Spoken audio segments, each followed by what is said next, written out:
Il sera vraisemblablement annoncé lors du Mobile World Congress, sans doute le 21 février prochain. Que sait-on d'ores et déjà du Galaxy S7, le prochain fleuron de Samsung? On fait le point tout de suite avec les rumeurs. Et à commencer donc par 3 versions de ce Galaxy S7. Il n'y en aurait pas une, mais 3, un peu comme le Galaxy S6 d'ailleurs, la version flat, toute plate, la version incurvée, peut-être même encore plus incurvée que le Galaxy S6, et puis la version, on va dire, grand modèle, sans doute le Galaxy S7 Edge Plus. Alors quand on rentre dans le détail de ces rumeurs, qu'est-ce qu'on pourrait retrouver comme nouveauté sur ce Galaxy S7? Eh bien, à commencer par peut-être un nouveau port. Il s'agit de l'USB-C qui pourrait se généraliser sur tous les smartphones et les PC. Il devrait sans doute arriver donc sur le Galaxy S7. Autre nouveauté annoncée, c'est le Force Touch. Vous savez, cette capacité qu'a l'écran à comprendre si vous appuyez fort ou pas dessus pour ouvrir par exemple des menus, etc. Alors cette fonctionnalité pourrait arriver sur le Galaxy S7, un peu comme sur l'iPhone il y a quelques mois.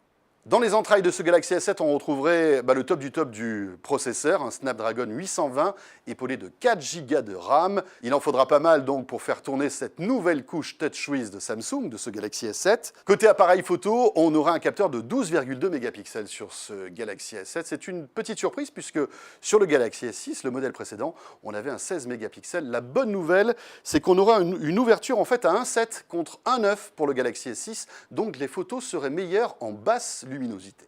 Un capteur de 8 mégapixels à l'avant pour faire des selfies encore plus beaux. Et puis, autre fonctionnalité qui pourra arriver sur ce Galaxy S7, c'est les live photos. Vous savez, cette fonctionnalité qui est arrivée sur l'iPhone 6S et 6S Plus, qui vous permet de prendre une seconde avant et une seconde après la photo. On ne sait pas trop à quoi ça sert ici, mais visiblement, cette fonctionnalité aurait séduit Samsung aussi. Une batterie de 3000 mAh pour ce Galaxy S7 et puis 2 autres rumeurs aussi que l'on peut retrouver sur le web. Le Galaxy S7 serait étanche et en plus de ça, il aurait un port micro SD. Là aussi, c'est une rumeur étonnante puisque, on le sait, le Galaxy S6 n'avait pas en fait la possibilité de rajouter une carte mémoire.